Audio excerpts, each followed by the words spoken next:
আল্লাহ তাআলার অনেকগুলো নাম আছে। আল্লাহ তাআলার এই নামগুলো ধরে তার নাম আমাদের ডাকতে হবে, জপতে হবে। বিষ্ণু ইসলাম বলেন, ইন্না লিল্লাহি তিসআতান ওয়া তিসঈনা ইসমান মিআতান ইল্লা ওয়াহিদা।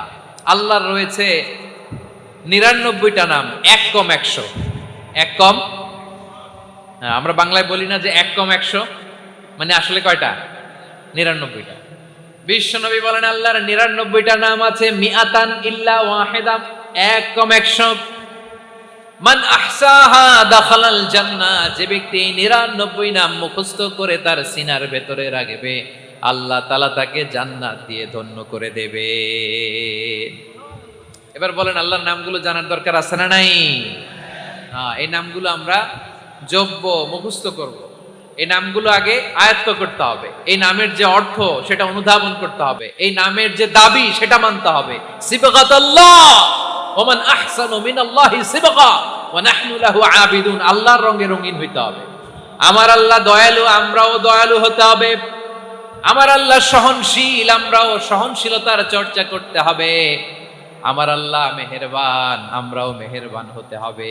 বিষ্ণু ইসলাম আল্লাহর এই চমৎকার সুন্দরতম নামগুলো ধরে ধরে আল্লাহর কাছে চাইতেন।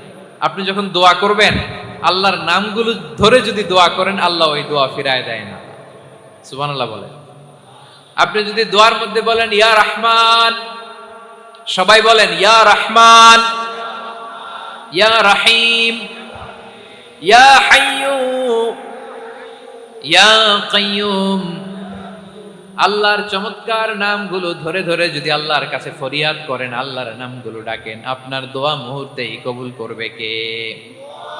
বিষ্ণু ইসলাম এভাবে আল্লাহর নামগুলো ধরে ধরে জিকির করতেন, আল্লাহর নাম জপতেন। তিনি বলতেন, আসআলুকা বিকুল্লি ইসমিন হুয়া লাক, আল্লাহ তোমার যত নাম আছে সব নামের ওসিলায় তোমার কাছে ফরিয়াদ করি, সব নামের ওসিলায়। আনজালতাহু ফি কিতাবিক, যে নাম তুমি তোমার কিতাবে নাজিল করেছো। আও আল্লামতাহু আহাদাম মিন খালকিক, অথবা তোমার কোন সৃষ্টিকে তোমার নাম তুমি জানিয়েছো। আও ইস্তাসারতা বিহি ফি ইলমিল গায়বি ইনদাক, অথবা গায়েবের জ্ঞানে তুমি তোমার নিজের জন্য ওই নামগুলো সংরক্ষিত রেখে দিয়েছো। সব নামের ওসিলায় তোমার কাছে চাই। সুবহানাল্লাহ পড়েন। তার মানে আল্লাহ তোমার যে নামগুলো ওসিলায়ও চাই, যে নামগুলো আমরা জানি না সেগুলোর ওসিলায়ও চাই। আল্লাহর সব নাম আল্লাহ আমাদেরকে জানায় নাই, কিছু নাম জানিয়েছেন, কিছু নাম তিনি জানান নাই। সুবহানাল্লাহ বলেন। আল্লাহ তাআলা তার কিছু নাম কোরআনে উল্লেখ করেছেন, কিছু নাম স্পেশাল কিছু নবীদেরকে জানিয়েছেন, আর কাউকে জানান নাই। কিছু নাম তিনি কিয়ামতের দিন আমাদের সামনে প্রকাশ করবেন যে এইটাও আমার একটা নাম, এটা তোমরা কেউ জানতা না। সুবহানাল্লাহ। সারপ্রাইজ হিসেবে আল্লাহ তাআলা রেখে দিয়েছেন, কেউ জানে না।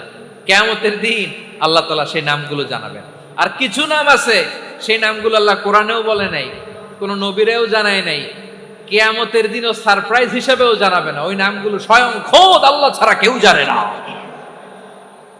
এজন্য বিশ্বনবী দোয়ার সময় বলতেন, আল্লাহ তোমার যে নামগুলো জানি, যে নামগুলো জানি না, সব নামের বরকতে তোমার দরবারে চাই, সব নামের ওসিলায় তোমার কাছে ফরিয়াদ করি।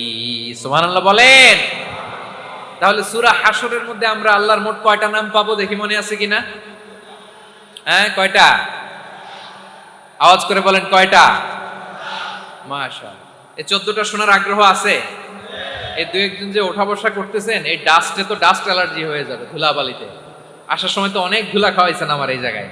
একটু শান্ত হয়ে বসেন, আমরা শান্ত হয়ে বসি, অল্প কিছু সময় কিছু কথা আলোকপাত করব, তারপর আমরা বিদায় নিব। উঠবো না, কেউ দাঁড়াবো না, উঠবো না। সেই গতকাল থেকে, গত রাত থেকে আমি দেখেছি তো আপনাদের কাণ্ড কারখানা, ভিডিওতে দেখেছি। কাঁথা বালিশ নিয়ে গত রাতে চলে আসছে। তো অনেক কষ্ট করে অনেক সময় অপেক্ষা করেছেন, আর অল্প কিছু কয়েক মিনিট আপনারা বসেন, আমরা একসাথে বিদায় নেব ইনশাআল্লাহ। তাহলে প্রিয় বারুয়াখালীবাসী, বলেন তো সূরা হাশরের শেষ 3 আয়াতে আল্লাহর কয়টা নামের দেখা মিলবে? সবাই একসাথে আওয়াজ করে, কয়টা? আসুন আমরা শুরু করে দিই। আল্লাহ তাআলা বলছেন, হুয়াল্লাহুল্লাযী লা ইলাহা ইল্লা হুয়া আলিমুল গায়বি ওয়াশ শাহাদাতি হুয়ার রহমানুর রহিম। আল্লাহ বলেন হুয়াল্লাহ, তিনি হলেন আল্লাহ। আল্লাযী লা ইলাহা ইল্লা হু, তিনি ছাড়া কোনো ইলাহ নাই। আছে নাকি? বারুয়াখালীবাসী আওয়াজ করে বলেন তো দেখি, আমাদের ইলাহ কয়জন? আর জোরে বলে, একজন হইলে ভালো না বেশি হইলে ভালো? ওয়া ইলাহুকুম ইলাহু ওয়াহিদুন লা ইলাহা ইল্লা হুয়ার রহমানুর রহিম। আল্লাহ বলেন তোমাদের ইলাহ হলো একজন, তিনি ছাড়া কোনো ইলাহ নেই, তিনি দয়াময়, তিনি মেহেরবান। ইলাহ যদি একজন না হয়ে দুইজন হতো, ঝামেলা আছে না নাই? লাউ কানা ফীহিমা আলিহাতুন ইল্লাল্লাহু লাফাসাদাতা। আকাশ এবং জমিনের মধ্যে ইলাহ একজন না হয়ে যদি মাত্র দুইজন হতো, আকাশ জমিন ভেঙে খান খান হয়ে যেত। ঠিক কিনা বলেন? দুইজন ইলাহ হইলে খান খান হয়ে যেত। আমাদের রব একজন হইলে ভালো না বেশি হইলে ভালো? কথা বুঝতেছেন? আরে একজনের তো মন জোগায় চলতে পারি না, ঠিক কিনা? হ্যাঁ, একজন, তিনি যে আদেশগুলো দিয়েছেন আমাদের দুর্বলতার কারণে আমরা তো পারি না। যদি 10 জন হইতো, ওই 10 জনরে হ্যাপি করতে পারতাম, তাদেরকে স্যাটিসফাই করা যেত এত সহজে? 10 জনের 10 নিয়ম থাকতো। একজন বলতো আমার সেজদা দিবি সকালে, আরেকজন বলবে আমার জন্য নামাজ পড়বি 3 বার, আরেকজন বলবে আমার জন্য যাকাত দিবি এতবার, আরেকজন বলতো আমার জন্য কুরবানি দিবা এতবার। তাহলে আমাদের জন্য কঠিন হয়ে যেত, ঠিক কিনা?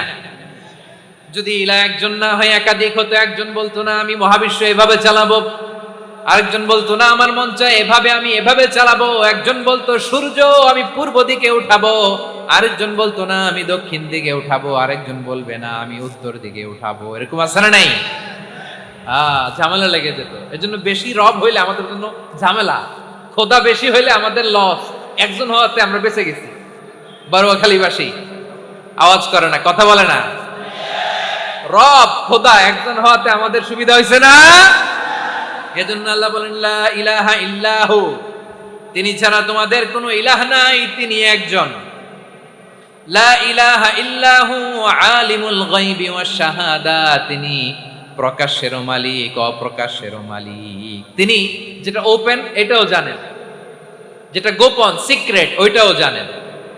আলিমুল গায়বি ওয়াশ শাহাদা, তিনি গায়েবের মালিক, গায়েবের জ্ঞানী, যেটা দেখা যায় না, অদৃশ্য, জানা নাই, এটাও তিনি জানেন। এগুলো জানতে তার কোনো মাধ্যমের প্রয়োজন হয় না। অতীতে কি হয়েছে, বর্তমানে কি চলছে, ভবিষ্যতে কি হবে, সব তার জ্ঞানের ভেতরে আছে না নাই? এজন্য আল্লাহ বললেন আলিমুল গায়বি ওয়াশ শাহাদা, তিনি গায়েবের জ্ঞান রাখেন, তিনি দৃশ্য জগতের জ্ঞান রাখেন, তিনি প্রকাশ্য জগতের জ্ঞান রাখেন, তিনি গোপন জগতের জ্ঞান রাখেন। তার কাছে কোনো কিছু গোপন নাই, ঠিক কিনা বলেন? হুয়ার রহমানুর রহিম, তিনি হলেন দয়াময়, তিনি হলেন মেহেরবান। এই যে শুরু হলো 14 নামের প্রথম দুইটা, আর রহমান আর রহিম। হুয়ার রহমানুর রহিম, তিনি হলেন the most gracious, the most merciful, তিনি দয়াময়, তিনি অতিশয় মেহেরবান। সুবহানাল্লাহ বলেন। তার দয়ার কোনো শেষ নাই, তার মায়ার কোনো শেষ নাই।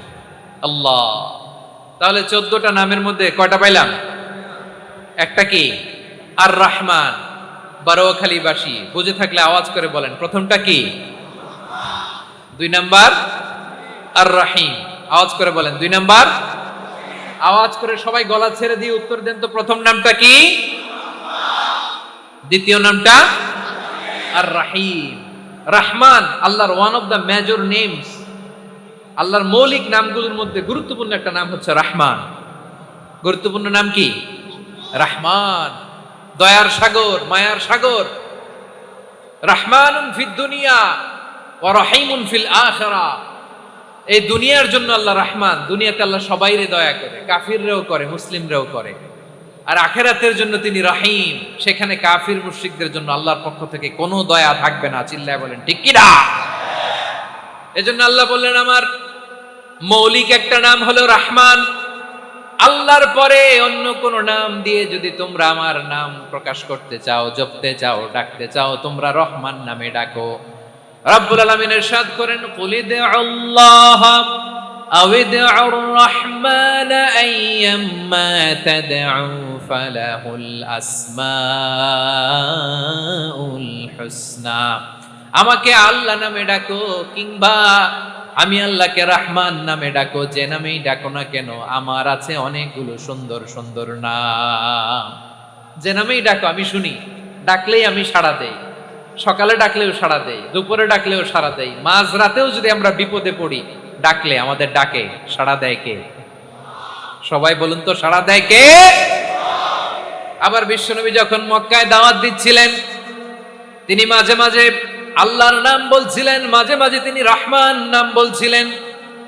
যখন তিনি বললেন ওয়াইদা কিলা লাহুমুসজুদু লিররহমানি ক্বালু ওয়ামার রহমান, বিশ্বনবী মক্কায় যখন মক্কার কাফিরদেরকে, কুরাইশদেরকে বলল তোমরা রহমানকে সেজদা দাও, রহমানের ইবাদত করো, রহমানের জন্য সেজদায় লুটিয়ে পড়ো, মক্কাবাসী বলে রহমান আবার কে? রহমান রে তো চিনি না। রহমানকে আল্লাহ চিনি, রহমান চিনি না। মক্কাবাসী কি বলে? কারে চিনে? আল্লাহরে চিনে। কারে চিনে না? রহমান কে চিনি না। রহমান আবার কোত্থেকে আসলো? কে Rahman? Who is this Rahman? যখন তারা বলে রহমান রে চিনি না, আল্লাহর গায়রতে আঘাত লেগেছে। আল্লাহ বলে রহমান রে চিনো না, না তাদেরকে চিনানোর জন্য আল্লাহ ৭৮ আয়াত বিশিষ্ট আর রহমান নামে কোরআনে একটা সূরা নাজিল করেছেন।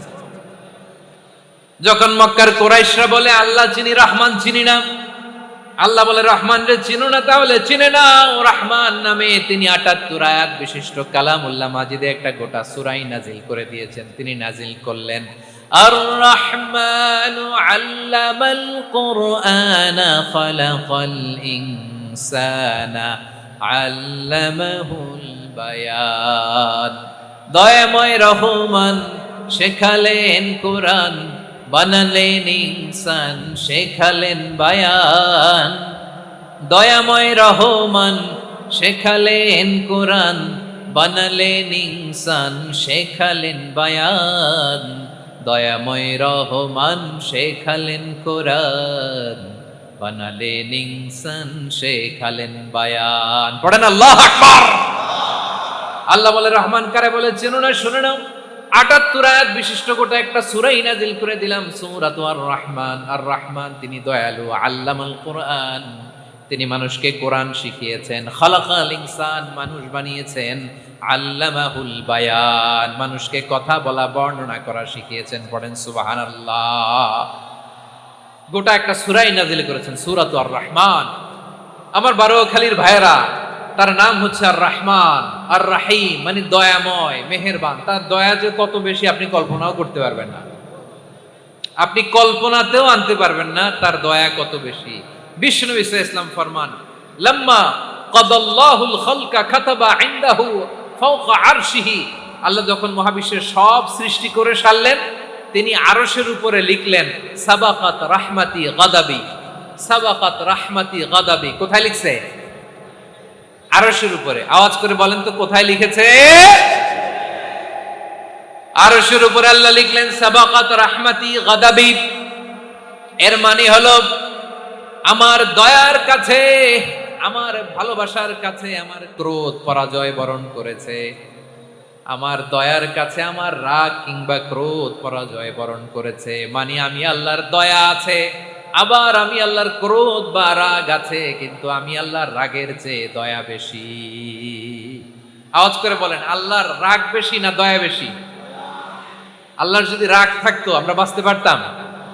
যে পরিমাণে আকাম কুকাম আমরা করি, অপকর্ম করি, অন্যায় করি, জুলুম করে জুলুমের আড্ডাখানা বানিয়ে রেখেছি গোটা দুনিয়াকে, আল্লাহ যদি মুহূর্তে মুহূর্তে রেগে যেতেন আমরা বাঁচতে পারতাম? মহাবিশ্ব সৃষ্টির পরেই তিনি আরশের উপরে লিখেছেন সাবাকাত রাহমাতি গাদাবি, মানে আমি আমার দয়ার কাছে আমি আল্লাহর ক্রোধ, রাগ, ক্ষোভ এটা পরাজিত হয়েছে। সুবহানাল্লাহ বলেন। আবার বিষ্ণু বললেন জাআলাল্লাহুর রাহমাতা মিয়াতা জুজ, আল্লাহ দয়ার ভালোবাসাকে ১০০ টুকরা করলেন, ৯৯ টুকরা দয়া মায়া ভালোবাসা আল্লাহ নিজের কাছে রেখে দিলেন, আর ১ টুকরা দয়া মায়া ভালোবাসা আল্লাহ গোটা বিশ্বের সবার মাঝে ঢেলে দিলেন। দয়া মায়া ভালোবাসা ১০০ টুকরা করে আল্লাহ নিজের কাছে রাখছেন কয় টুকরা? সবাই বলেন ৯৯ টুকরা। আর গোটা বিশ্বের সবার মাঝে ভাগ করে দিয়েছেন কয় টুকরা? এবার এই ১ টুকরার নমুনা দেখেন তো পৃথিবীতে স্বামী স্ত্রীর জন্য কত ভালোবাসা, বন্ধু বন্ধুর জন্য কত ভালোবাসা। গার্লফ্রেন্ড বয়ফ্রেন্ডের জন্য গলায় ফাঁস লাগায়, আছে না নাই? এই এখন গলার আওয়াজ বাড়ছে ইয়াংদের। হুজুর এখন গার্লফ্রেন্ড বয়ফ্রেন্ডের ভিতরে ঢুকছে, এখন আমরা আছি হুজুর। জেগে উঠছে বারুয়া খালি। দেখেন এই তো কয়েকদিন আগেই তো, কত বছরের 12 না কত বছরের এক মেয়ে, কত বছর, 11। ওই দেখেন সব মুখস্থ দুষ্টগুলা, আর কিছু মুখস্থ না থাকলে এগুলো মুখস্থ। 11 বছরের, তারে কি বলবো, তরুণীও তো না, কিশোরী। এই কিশোরী ভালোবাসার টানে বাপ মা থুইয়া চলে গেছে কোথায়। দেখেন ভালোবাসারে আল্লাহ 100 টুকরা করেছেন, 99 টুকরা ভালোবাসা আল্লাহ নিজের জন্য রেখেছেন, এক টুকরা আমাদের সবাইকে ভাগ করে দিয়েছেন। যত পাখি আছে পৃথিবীতে, যত মাছ আছে, যত প্রাণী আছে, যত মানুষ আছে, যত জিন আছে, আমরা সবাই মিলে পেয়েছি ভালোবাসার কয় টুকরা। আর আরশে আজিমের অধিপতি আল্লাহ, তিনি তার কাছে ভালোবাসা রেখে দিয়েছেন কয় টুকরা। তাহলে এবার আওয়াজ করে বলেন, আল্লাহর রাগ বেশি নাকি দয়া বেশি? আল্লাহ তুমি দয়ার সাগর রহমানুর রহিম, তোমার দয়ায় পূর্ণ আমার সারা নিশিদিন। সবাই পড়ে, আল্লাহ তুমি দয়ার সাগর রহমানুর রহিম, তোমার দয়ায় পূর্ণ আমার সারা নিশিদিন। আল্লাহু আকবার। আল্লাহ বলেন, রাহমাতি ওয়াসিআত কুল্লা শাই, গোটা বিশ্বের সব জায়গায় আমি আল্লাহর রহমত বিস্তৃত, এমন কোন জায়গা নাই যেখানে আমি আল্লাহর রহমত নাই। ঠিক কিনা বলেন? এমন কোন জায়গা নাই আমি আল্লাহর রহমত নাই। আমি আল্লাহর রহমত ছাড়া গাছের একটা পাতা নড়ে না, আমি আল্লাহর দয়ার রহমত ছাড়া গাছের একটা পাতা পড়ে না, আমি আল্লাহর দয়ার রহমত ছাড়া আকাশ থেকে এক ফোঁটা বৃষ্টি ঝরে না। তিনি হলেন রহমান, তিনি হলেন রাহিম। ঠিক কিনা বলে? আল্লাহরে চিনতেছেন? আলোচনার বিষয় কি? আসুন আমাদের রবকে চিনি। তিনি হলেন আর রহমান, তিনি হলেন আর রাহিম। তার দয়ার কোনো শেষ নাই, তার মায়ার কোনো শেষ নাই।